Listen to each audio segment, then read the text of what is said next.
नमस्कार दोस्तों, स्वागत है आपका अपना यूट्यूब चैनल टुडे एग्जाम पर। दोस्तों, जैसा कि आज है आपका 22 फरवरी 2023 और आज आपका जो है सीआरपीएफ एचसीएम का एग्जाम है और फर्स्ट शिफ्ट का एग्जाम समाप्त हो चुका है।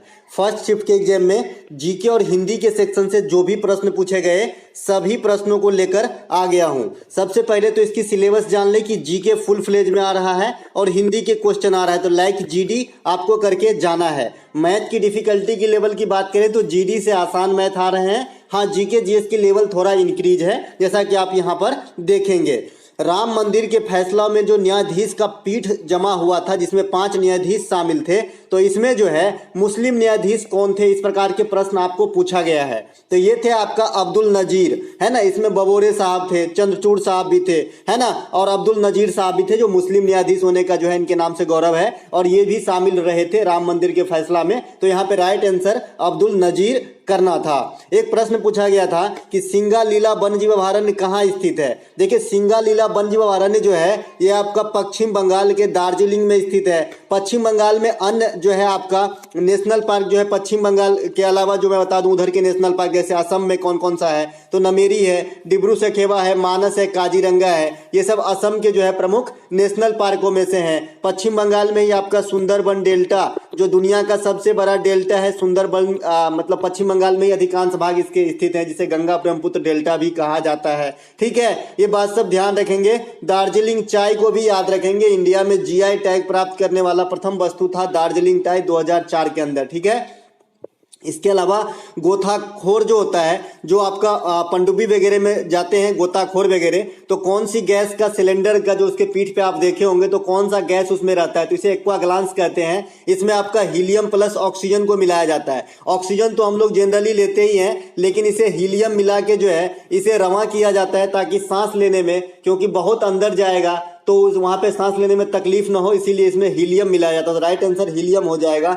इसके अलावा जो आप अस्पताल वगैरह में देखते होंगे कि ऑक्सीजन का सिलेंडर चढ़ाया जाता है, तो वो भी शुद्ध ऑक्सीजन नहीं चढ़ाया जा सकता है, क्योंकि शुद्ध ऑक्सीजन बहुत कड़ा होता है, नस वगैरह अंदर की फट सकती है, इसीलिए इसमें जो है मिलाया जाता है अन्य गैस। ठीक है, यहाँ पे जो है गोताखोर के लिए हीलियम हो जाएगा। 2011 की जनगणना के अनुसार अनुसूचित जनजाति की प्रतिशत, एसटी की प्रतिशत पूछा गया था। ये क्वेश्चन मैं कहूंगा कि मतलब मॉडरेट लेवल का है, इजी नहीं कह सकते इसे। तो 8.6% जो है एसटी का जो है प्रतिशत था 2011 की जनगणना के अनुसार। जनगणना से 2 प्रश्न पूछे गए जी।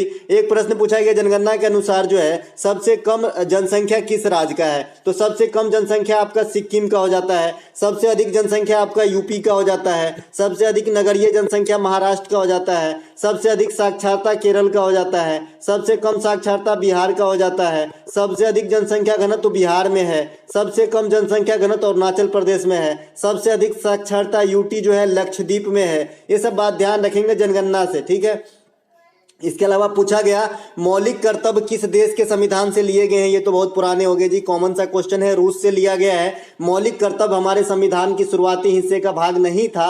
बाद में 42वां संविधान संशोधन 1976 के द्वारा जो स्वर्ण सिंह समिति की अनुशंसा पर लगाया गया था, मौलिक कर्तव्य जोड़ा गया था संविधान के अंदर 10 प्रकार के। बाद में 86वां संविधान संशोधन 6 से 14 वर्ष तक के बच्चों के लिए जो शिक्षा से संबंधित कर्तव्य बना, मौलिक कर्तव्य और मौलिक अधिकार भी है। तो ये जो है आपका 11वां मौलिक कर्तव्य बना और कहां रखा गया है, तो आर्टिकल 51 के ए में तथा भाग 4 के ए में रखा गया है। वर्तमान में कितने मौलिक कर्तव्य हैं? 11 हैं। वर्तमान में कितने मौलिक अधिकार हैं? 6 हैं। पहले कितने मौलिक अधिकार हुआ करता था? 7। कौन सा हट गया था मौलिक अधिकार? संपत्ति के अधिकार। कब हटे थे? 1978 में। कौन सा संविधान संशोधन? 44वां संविधान संशोधन। मौलिक अधिकार कहां से लिया गया है? यूएसए से लिया गया है। मौलिक अधिकार को किस भाग में रखा गया है? भाग 3 में रखा गया है। कहां से कहां तक आर्टिकल देखते हैं? 12 से 35। तो मौलिक कर्तव्य और मौलिक अधिकार दोनों यहाँ पे आपका रिवीजन हो गया है। आशा करते हैं कि आने वाले शिफ्ट में जो है यहाँ के एक्स्ट्रा फैक्ट से आपको क्वेश्चन देखने को मिलेगा।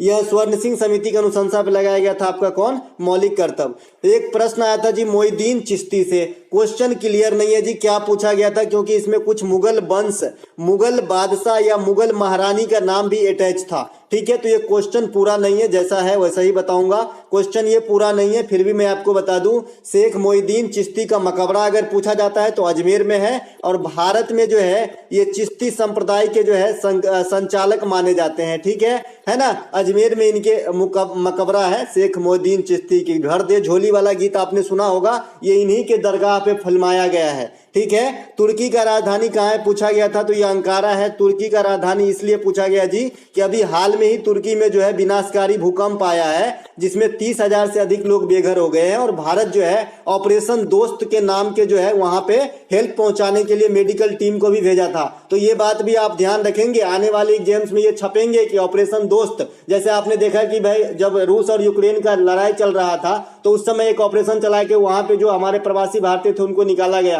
तो ये पूछे गए एग्जाम में। तो यहाँ भी पूछे जा सकते हैं कि तुर्की को किस ऑपरेशन के माध्यम से भारत ने सहायता पहुंचाया, तो ऑपरेशन दोस्त कीजिएगा। ठीक है, तुर्की का नाम बदल के तुर्कीये हो गया है। ठीक है, तुर्कीये। इसके अलावा अनुच्छेद 19 का संबंध किससे है? अनुच्छेद 19 का संबंध जो है प्रेस की स्वतंत्रता से है। या पूछा गया था कि आप किस अनुच्छेद के तहत कहीं भी टहल सकते हैं, तो अनुच्छेद 19 में है। इसमें भी 6 भाग है, अगर भाग में दिया गया होगा तब फिर मामला बिगड़ेगा, फिर और डीप में जाना पड़ेगा। अगर 20, 19, 21, 22 दिया होगा तो 19 मारना होगा। इसे प्रेस की स्वतंत्रता एवं भावना एवं अभिव्यक्ति का अधिकार भी कहा जाता है। अनुच्छेद 20 जो है ये सजा आदि के मामले में छूट है। 21 जो है प्राण एवं दैहिक स्वतंत्रता का अधिकार है, जिसे निजता का अधिकार कहा जाता है। 23 और 24 जो है शोषण के विरुद्ध अधिकार है, जिसमें 23 मानव तस्करी पे रोक और 24 बाल श्रम पे निषेध है। 25 से 28 जो है धार्मिक स्वतंत्रता से संबंधित है। 29, 30 अल्पसंख्यक हित से है। 32 संवैधानिक उपचारों के अधिकार से है। सतरिया नृत्य पूछा गया था, कोई बच्चा बताया, तो असम से संबंधित है। सतरिया नृत्य को शुरू करने का श्रेय श्रीमंत शंकर देव को दिया जाता है। सतरिया नृत्य जो है वैष्णव धर्म और भक्ति आंदोलन से प्रेरित है और ये हिंदू लोगों के द्वारा किया जाता है। इसके अलावा प्रमुख कैरेक्टर जो है जतीन गोस्वामी, और जो भी असम के सरनेम होता है जैसे बरदलोई वगैरह, तो ये आपका जो है सतरिया नृत्य के जो है प्रमुख नर्तक हो जाएंगे। इसके अलावा भारत में जीएसटी की सिफारिश किस समिति की अनुशंसा पे किया गया था? देखिए, जीएसटी से संबंधित एक एक फैक्ट मैंने आपको दिया है, कोई भी प्रश्न आपसे नहीं छूटेगा। तो जीएसटी से संबंधित जो आपका समिति था ये था आपका विजय केलकर समिति, तो केलकर समिति इसका राइट आंसर हो जाएगा। भारत में जीएसटी 101वां संविधान संशोधन के द्वारा लाया गया था। इसके अलावा जीएसटी जो है आपका कब आया था? 1 जुलाई 2017 को लगाया गया था। सबसे पहले कहां पर? असम के अंदर। जीएसटी से संबंधित जो आर्टिकल है 279A है। जीएसटी परिषद के अध्यक्ष जो होते हैं ये भारत के वित्त मंत्री होते हैं। अगर आपसे कोई पूछ ले कि भारत के प्रथम जीएसटी परिषद के अध्यक्ष कौन थे, तो स्वर्गीय अरुण जेटली साहब, क्योंकि अब ये इस दुनिया में नहीं है, लेकिन जब जीएसटी परिषद लाया गया था तो उस समय जो है अरुण जेटली साहब भारत के वित्त मंत्री हुआ करता था और प्रथम जो है इन्होंने अध्यक्षता संभाला, मतलब अध्यक्ष रहे थे। इसके अलावा जीएसटी किस प्रकार के कर के उदाहरण है? तो अप्रत्यक्ष कर के उदाहरण है, और इसमें जो मैक्सिमम स्लैब है कितने हो सकते हैं इंडिया के अंदर? तो 28% जो है जीएसटी लगाया जा सकता है। इसके अलावा पहाड़ का पर्यायवाची शब्द पूछा गया था, तो गिरी पर्वत जो है ये पहाड़ का पर्यायवाची शब्द है। पेट में लगने वाली आग के लिए एक शब्द पूछा गया था, तो इसे जठरानल कहते हैं। समुद्री आग को बरवानल कहते हैं और जंगली आग को दावानल कहते हैं। तो ये तीनों ही जो आग है ये आपके हिंदी के लिए इंपोर्टेंट हो जाता है जी आने वाले शिफ्ट के लिए, तो इसे ध्यान रखें। पेट की आग जठरानल, समुद्र की आग बरवानल, जंगल की आग दावानल।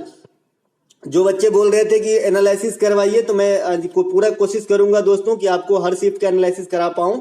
संविधान के किस अनुच्छेद में ज्वाइंट सीटिंग की व्याख्या की गई है? पहले भी बताया हूं, 108 में ज्वाइंट सीटिंग की व्यवस्था की गई है, जिसमें राष्ट्रपति लोकसभा और राज्यसभा को संयुक्त बैठक के लिए बुलाते हैं, लेकिन अध्यक्षता जो है स्पीकर के द्वारा किया जाता है। अभी स्पीकर कौन है? ओम बिरला है जी। पहला स्पीकर गणेश वासुदेव मांवलकर है। पहला जो है आपका उपाध्यक्ष लोकसभा के अनंत संयम जी थे। सबसे अधिक दिन तक लोकसभा के अध्यक्ष रहने वाला बलराम जाखर साहब थे। ये सभी बातों को ध्यान रखना है। पहला जो है लेडीज अध्यक्ष मीरा कुमार हुए थे, कुमारी नहीं कुमार। 110 जो आर्टिकल है ये धन विधेयक से संबंधित है जी। 112 जो है ये वार्षिक वित्तीय विवरण यानी बजट सबसे संबंधित है। भारत का सबसे लंबा बांध पूछा गया था, मॉडल प्रैक्टिस सेट में बता दिया हूं जी।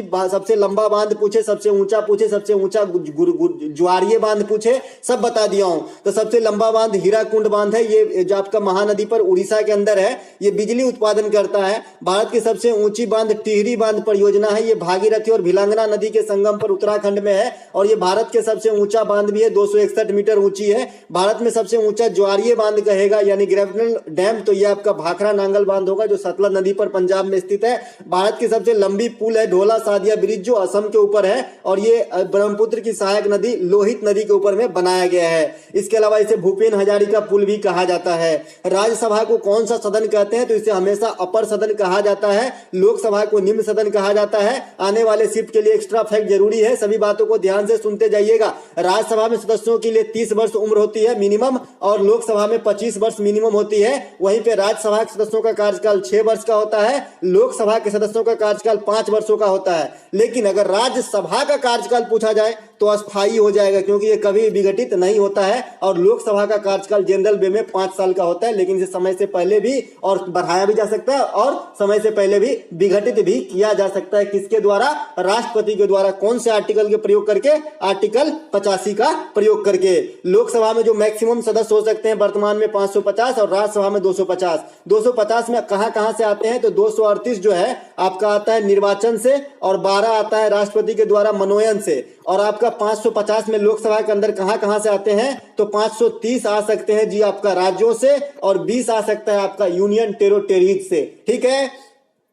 इसके अलावा एक प्रश्न पूछा गया था, शायद कोई बच्चे बताए कि नहीं पूछा गया था, एक बच्चे बताए कि पूछा गया। अब भाई पूछा गया नहीं बच्चे पूछा गया, आप जैसे आप लोग में किसी की एग्जाम होता है तो आप मुझे टेलीग्राम पे क्वेश्चन पोस्ट कर सकते हैं। दिल्ली के मुख्यमंत्री की नियुक्ति कौन करता है? तो दिल्ली के उपराज्यपाल करते हैं। अब 2 बच्चे में से एक बच्चे बताए पूछा गया, मैं फिर भी रख लिया हूं अगर पूछा गया हो तो। ठीक है। दिल्ली के जो उपराज्यपाल पहले अनिल बैजल थे वो चले गए हैं, अब विनय जी बने हैं। एसिटिक एसिड का सूत्र पूछा गया था, CH3COOH एसिटिक एसिड का सूत्र होता है। थार मरुस्थल के बारे में पूछा गया था कि इसकी फैलाव किस क्षेत्र में सर्वाधिक है? तो राजस्थान के अंदर है। भारत का सबसे बड़ा मरुस्थल आपका थार मरुस्थल है। इसके अलावा जो आपका एक प्रश्न, हाँ अब यहीं पे मैं बता दूं कि दुनिया की सबसे बड़ी मरुस्थल सहारा है जी, और एशिया की सबसे बड़ी मरुस्थल जो है ये आपका गोबी है जो मंगोलिया के अंदर है। तो विश्व स्तर पे सहारा, एशिया स्तर पे गोबी, भारत स्तर पे थार, ये तीनों बात ध्यान रखेंगे। महिंद्रा थार गाड़ी भी आ गया है ना। इसके अलावा मुगल वंश के अंतिम शासक शायद पूछा गया था, तो ये आपका बहादुर शाह जफर था। और पानीपत के प्रथम लड़ाई 1526 में बाबर ने इब्राहिम लोदी को हरा के मुगल वंश की स्थापना किए थे। मालाताल झील भी देखने को मिला है, तो मालाताल झील जो है उत्तराखंड में है। जो भी ताल लगा एंडिंग झील है लगभग आपका उत्तराखंड में है। नौकचिया ताल, खुरपताल, मालाताल, सालाताल, ये जो भी है आपका है ना, राकस ताल, ये सभी जो है लगभग उत्तराखंड के अंदर है। कपड़ा का तत्सम शब्द पूछा गया, देखिए तत्सम, तद्भव, ये सब शब्द पूछे जा रहे हैं तो आपको करके जाना है। इसके अलावा गरबा नृत्य भी पूछा गया, कोई बच्चे बता रहे हैं, तो ये आपका गुजरात में है। एक प्रश्न पूछा गया था कि हाल में ही न्यूजीलैंड में कौन सा तूफान आया है? तो गैब्रियल तूफान आया है। वैसे न्यूजीलैंड के जो स्टैटिक्स फॉर्म में जो आपका हवा का झोंका चलता है इसे नॉर्वेस्टर कहा जाता है। ठीक है। तो दोस्तों ये थे आज के प्रथम शिफ्ट में आए हुए सभी प्रश्नों का गहन एनालिसिस। अगर आपको अच्छा लगा हो तो जोरदार से लाइक कर दीजिए। मिलेंगे एक नई वीडियो में, तब तक के लिए जय हिंद।